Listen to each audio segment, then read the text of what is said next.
السلام علیکم۔ ایک اور افسانہ پیش کرتی ہوں، اس کا نام ہے الائچی والی چائے اور اس کی رائٹر ہے زرقا بھٹی۔ تو سنیں الائچی والی چائے۔ جب کوئی اپنا ساتھ نہیں ہوتا تبھی تنہائی اور اکیلے پن کا احساس نہیں ہوتا۔ اچھا لگتا تھا اسے کبھی یوں خالی میزوں کے درمیان جا کر بیٹھ جانا، پھر چائے کا کپ آرڈر کرنا اور پھر اس پر برسوں سی شناسا سی جگہ پر ان اپنوں کو یاد کرنا جو بڑی صفاقی سے اسے چھوڑ گئے تھے، اور اس بات کا یقین وہ اب تک نہیں کر پا رہی تھی۔ ہمیشہ کی طرح منگل کی شام وہ ایسے ہی کسی احساس کے زیر اثر کرسیوں کے درمیان ایک بار پھر جا بیٹھی تھی، جن پر کبھی اس کے ہر دل عزیز دوست اس کے ساتھ براجمان ہوا کرتے تھے۔ وہ خالی لکڑی کی کرسیوں کو گھور رہی تھی جو اسے گویا منہ چڑھاتی ہوئی محسوس ہوئی۔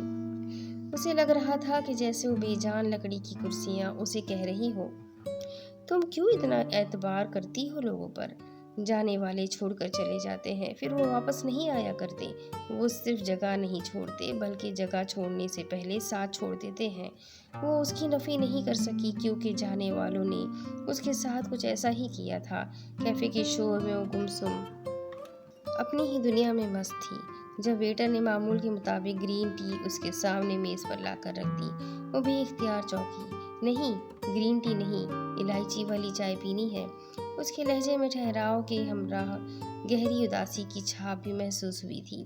ویٹر نے کچھ ندامت سے کپ واپس اٹھا لیا اور پھر شرمندہ ہوتے ہوئے گویا ہوا، وہ آپ روز گرین ٹی لیتی ہیں نا، تو سوچا شاید آج بھی یہی لیں گی، اسی لیے لے آیا تھا۔ آج میرے دوست ساتھ ہے، اسی لیے میں الائچی والی چائے پیوں گی، اور ویسے بھی میں پہلے بھی تو الائچی والی چائے ہی پیتی تھی، درمیان میں صرف ایک ہفتہ ہی گرین ٹی لی ہے۔ وہ دھیمے پر اعتماد انداز میں خوشگوار لہجے میں سمو کر بولی۔ تو ویٹر نے حیرت سے دیدے پھاڑ کر اس کے ساتھ خالی کرسیوں کو دیکھا اور پھر سوالیہ انداز میں پوچھنے لگا، یہاں تو کوئی نہیں ہے؟ اچھا، اگر وہ راستے میں ہے تو پھر بھی بتا دے، کتنے کپ میں تیار کرواؤں؟ کسی خیال پر اس نے خود ہی بات بدل دی۔ ہے نا، دیکھو میرے ساتھ ہی تو بیٹھے ہیں، کبھی نہ چھوڑ کے جانے کا عہد کرنے والے وفادار دوست۔ لفظوں کو چبا کر بولتے ہوئے آج پہلی بار اس کی آنکھوں کی سطح بھیگی تھی۔ ویٹر نے پھٹی پھٹی آنکھوں سے اس لڑکی کو گھورا اور پھر خاموشی سے الائچی والی چائے کا ایک کپ میز پر لا کر رکھ دیا۔ وہ ابھی بھی مڑ کر اس عجیب و غریب لڑکی کو گھور رہا تھا جو خاموش لا تعلق سی کپ لبوں سے لگائے ہوئے تھی، مگر وہ اسے کیا بتاتی کہ الائچی والی چائے کے ہر سپ میں یادوں کا خزانہ ہے، اور اس یادوں کے خزانے کو وہ اب مزید دفن کرنا نہیں چاہتی۔ جس چیز کو دفن کر دیا جائے وہ بھی دل میں، تو پھر اس کا بوجھ اٹھانا بہت مشکل ہو جاتا ہے۔ کتنے سال ہو گئے تھے اس نے یہ بوجھ اپنے دل میں دفن کر رکھا تھا، اور اب شاید وہ مزید اس کا بوجھ اٹھانے سے قاصر تھی۔ اس لیے اس نے ٹیبل پر رکھا اپنا سرمئی رنگ کا لیدر بیگ کھولا اور ماتھے پر بل ڈالے۔ وہ بڑی متانت سے اسے ٹٹولنے لگی۔ شاید کوئی کاغذ، کوئی ڈائری مل جائے تو وہ اپنے سینے سے کم از کم اس بوجھ کو تو اتار پھینکے جسے اب کاغذ پر اتارنا لازمی ہو گیا تھا۔ بیگ میں ہاتھ مارتے ہوئے کوئی کاغذ تو اس کے ہاتھ نہ لگا، مگر وہ کتاب، فراخ سراسمائیل کی شاعری کا مجموعہ، کم از کم اس کے ہاتھ ضرور لگ گئی تھی، جو پچھلے منگل سر اسماعیل نے اسے بطور تحفہ دی تھی۔ وہ ان سے ملنے ان کے آفس گئی تھی۔ پہلا صفحہ کھولنے کے بعد ان کے لفظوں نے اس کے دل پر گہری چوٹ کی تھی۔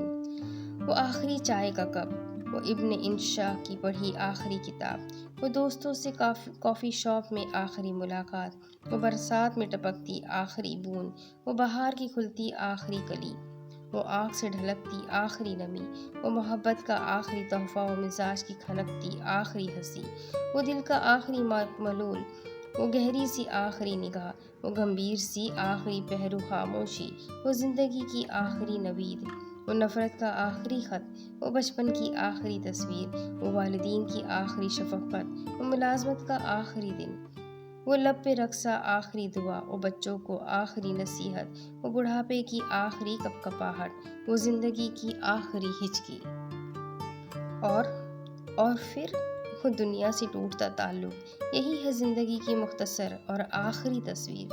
وہ قبر پہ جلتا آخری دیا بجھ گیا، اور پھر समझ आया कि सब ताल्लुक थे तर्क ताल्लुक के वास्ते।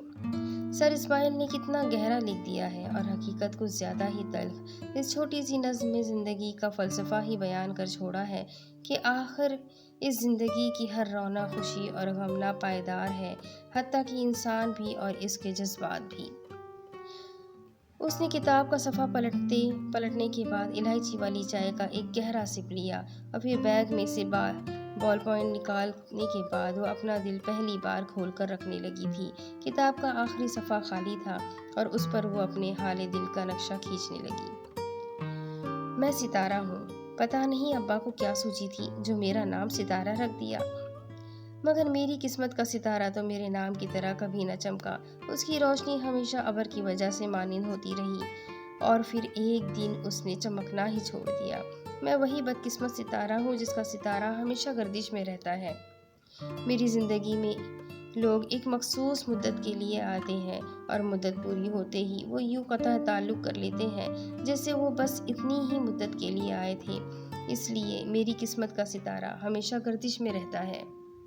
मैं 10 साल की थी जब अम्मा की वफ़ात कैंसर से हुई। उनकी बीमारी के वक्त अब्बा बहुत अच्छे थे।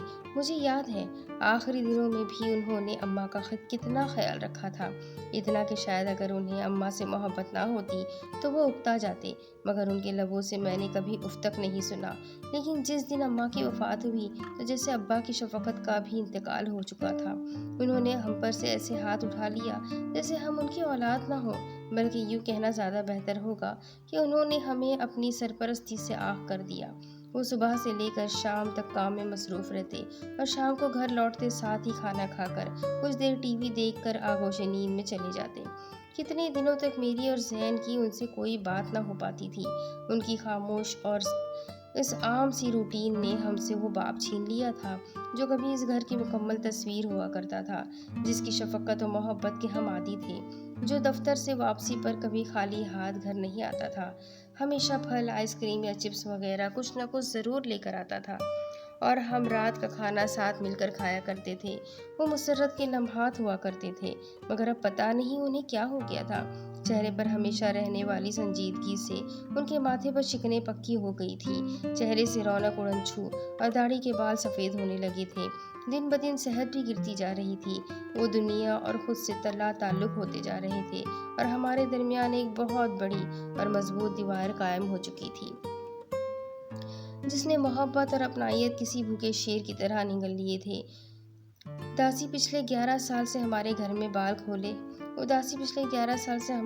बाल खोले सो रही है। उन्हें कोई खबर नहीं थी कि हमारी ज़िंदगी कैसे गुजर रही है, पढ़ाई कैसी जा रही है और ज़िंदगी में कौन से नए मसाइल हमें दरकार है। पता नहीं वो इतने बेहिस क्यों हो गए थे। मेरी तालीमी ज़िंदगी तो यूं ही रूखी सूखी गुजर गई, जिसमें मुझे सिर्फ उनकी माली सपोर्ट हासिल थी। यूनिवर्सिटी आई तो दोस्ती, मोहब्बत, चहल पहल और ज़िंदगी जीने की उमंग इन सब हालात के बाद मज़ीद बढ़ गई। कुछ ही दिनों में मेरे लिबास और शख्सियत में वाज़ेह तब्दीली रोनुमा हुई। सर से दुपट्टा उतर कर कंधों पर और फिर वहाँ से भी गायब हो गया। कमर तक गिरते सीधे लंबे बाल स्टेप्स में कट कर शानों तक आ पहुँचे और चेहरे की मासूमियत आईब्रोज और दबीज मेकअप के नीचे छुप गई।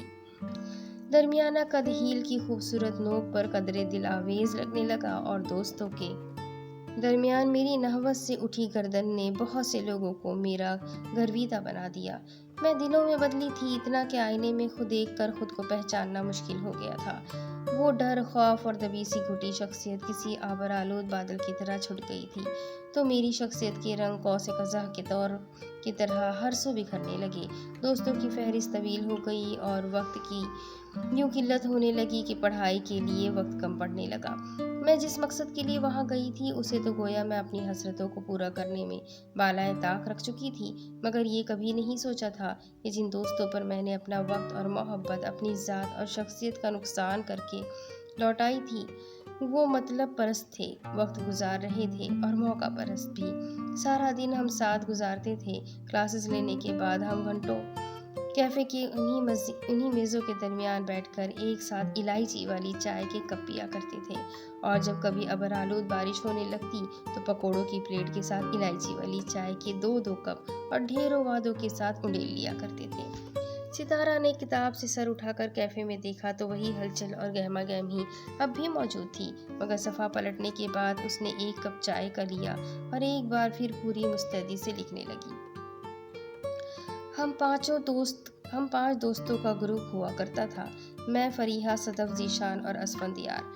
सब ही केमिस्ट्री मेजर के थे और इस केमिस्ट्री मजमून के अलावा भी हमारी केमिस्ट्री आपस में खूब मिला करती थी। चाय पीते हुए हम कैसे कैसे अहद पैमान किया करते थे कि हमेशा ऐसे ही साथ रहेंगे, एक दूसरे के अच्छे दोस्त बनकर हमेशा एक दूसरे की मदद किया करेंगे, ज़िंदगी में जहाँ भी होंगे एक दूसरे से राब्ते में रहेंगे और हाँ, एक दूसरे की शादी पर तो ज़रूर आएंगे। इतना लिखना था कि सितारा के हाथ लड़खड़ाए और बॉल पॉइंट पर उसकी गिरफ्त ढीली पड़ गई। उसने झुका हुआ सर उठाया तो अपनी आंखों में नमी को महसूस किया और फिर गालों पर पानी ढलकने से गरीज करने के लिए उसने पलकें जोर से झपकी और साथ ही चाय के 2-3 बड़े बड़े घूंट एक साथ भरने लगी। अब वापस किताब की तरफ झुकना मुश्किल हो रहा था क्योंकि उसका दिल असफंदियार की बात पर किसी ने मुट्ठी में लेकर जोर से दबोच लिया था, मगर दफतन वो अपने बिखरे हुए जज्बात पर काबू पाते हुए एक बार फिर किताब की जानिब झुकी और बॉल पॉइंट की नोक सफ़े पर टिका दी। हो सकता है कि तुम लोगों की मेरी शादी में आने से बचत हो जाए। ये यूनिवर्सिटी ख़त्म होने का आखिरी हफ्ता था जब असफंदियार ने गाड़ी की चाबी दाएं हाथ में घुमाते हुए बड़े शरीर अंदाज में कहा था। जो सब सवालिया नज़रों से उसे देखते रहे। उसी दौरान मुझे अपने मोबाइल पर असफंदियार का मैसेज मौसूल हुआ। मंगल को शाम 4 बजे इसी कैफ़े में मुझे मिलना, वहाँ इसका जवाब मिलेगा। ये मैसेज पढ़ने के बाद मैं कुदरती तौर पर ब्लश कर गई और दिल इतनी ज़ोर से धड़का जैसे पसलियाँ तोड़कर अभी बाहर आ जाएगा। बज़ाहिर मैंने इस मैसेज को इग्नोर किया और अगली मंगल को मैं वाकई न जाने कौन से ख्वाब इन आँखों में सजाए 4 बजे कैफ़े पहुँच गई थी। 1 घंटा इलायची वाली चाय पीकर उसका इंतज़ार किया, मगर वो नहीं आया। मुझे उसकी इस हरकत पर बेइंतहा हैरत हुई। वो तो मेरा सिर्फ दोस्त था, फिर आखिरी दिन ये मैसेज करने की क्या तुक थी? ये सवाल मेरे जहन में गूंज रहा था। उसी वक्त आखिरी बार मैंने मोबाइल ऑन करके वक्त देखा तो 5 बज चुके थे और साथ ही मेरी नज़र कोने में लिखी तारीख पर पड़ी तो 1 अप्रैल। 1 अप्रैल देखकर मेरा दिल सुलग उठा और जहन को ऐसा झटका लगा कि उस वक्त मुझे पहली बार अपने दोस्तों से नफरत महसूस हुई। आंसुओं की लड़ी मुतवातिर मेरी आंखों से बह निकली और उस दिन कितनी ही देर मैं कैफ़े की उस कुर्सी पर बैठी अपनी बेवकूफ़ी पर मातम करती रही। उस दिन के बाद मुझे मेरे किसी दोस्त का मैसेज नहीं आया, कभी किसी ने कॉल नहीं की। डिग्री लेने के बाद सब अपनी ज़िंदगी में गुम हो गए थे। उनके लिए ये यूनिवर्सिटी की लाइफ शायद खेल तमाशा और वक्त गुजारी थी, इसीलिए उन्होंने किसी के जज्बात मजरूह करने से पहले एक बार भी नहीं सोचा। मगर मैंने जो अपने घर से निकलकर खुशियाँ तलाश करना चाही थी उसमें धोखा खाया था। तब पहली बार समझ आया था कि मोहब्बत और वक्त दोनों बहुत कीमती होते हैं, उन्हें सिर्फ अपनों पर लुटाना चाहिए, वरना सिवाय घाटे और पछतावे के और कुछ हाथ नहीं आता। उसके बाद से मैंने अपनी ही यूनिवर्सिटी में जॉब शुरू कर दी और अब 3 साल से यहाँ पढ़ा रही हूँ। हर मंगल 4 बजे बेसाख्ता यहाँ आकर बैठ जाती हूँ। क्यों आती हूँ? मंगल ही को क्यों? 4 बजे ही क्यों? और इलायची वाली चाय ही क्यों? खुद से बहुत सवाल करती हूँ, मगर जवाब सिर्फ खामोशी। असफंदियार की ज़िंदगी तो उन 3 सालों से बहुत आगे बढ़ गई होगी, मगर मेरी ज़िंदगी तो आज तक मंगल 4 बजे कैफ़े और इलायची वाली चाय के गिर्द ही तवाफ करती है। क्या मैंने इसके मजाक को संजीदा ले लिया था? मैं अभी तक खुद को उसका जवाब इस बात में नहीं दे पाई। किताब का वो आखिरी सफ़ा ख़त्म हो गया था और उसके हाथ लिखकर थक चुके थे। उसे लिखने की आदत जो नहीं है, मगर आज लिखना मजबूरी थी। उसने किताब बंद करके वापस लेदर के बैग में रखी और टिप के साथ पैसे मेज़ पर रखने के बाद उठी तो नज़रें बेसाख्ता सामने दीवार के साथ टेक लगाए खड़े उस वेटर पर ठहर गई, जो हमेशा की तरह खड़ा उसे देख रहा था। उसकी कहानी का खामोश किरदार जो सब जानता था मगर आज तक खामोश था, जिसने उसकी यूनिवर्सिटी लाइफ भी देखी थी लेकिन फिर भी वो खामोश तमाशाई था। सितारा ने खड़े होकर वेटर पर एक तायराना निगाह डाली और फिर मेज़ पर रखे टिप और पैसों का इशारा करके ये सोचते हुए कैफे से बाहर निकल गई कि मेरी ज़िंदगी को तक न यूं कि नज़र लगाने को कुछ नहीं। मंगल का दिन घड़ी के 4 खाली कैफ़े की मेज़ों और इलायची वाली चाय के सिवा कुछ नहीं। खत्म शुद। तो ये कहानी भी यही ख़त्म होती है। बहुत ही इमोशनल सी हार्ट टचिंग कहानी थी। अपने दोस्तों को हमेशा याद रखो, अपने अपनों के साथ हमेशा वक्त गुजारो, अपनों को अपना वक्त दो। یہی صحیح زندگی ہے۔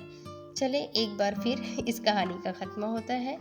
امید کرتی ہوں آپ لوگوں کو اچھی لگی ہوگی۔ اگر اچھی لگی ہے تو اپنے کانٹیکٹس میں شیئر ضرور کریں، چینل کو سبسکرائب کر لیجئے۔ ایک اور نئی کہانی کے ساتھ بہت جلد پھر ملیں گے، تب تک کے لیے اللہ حافظ۔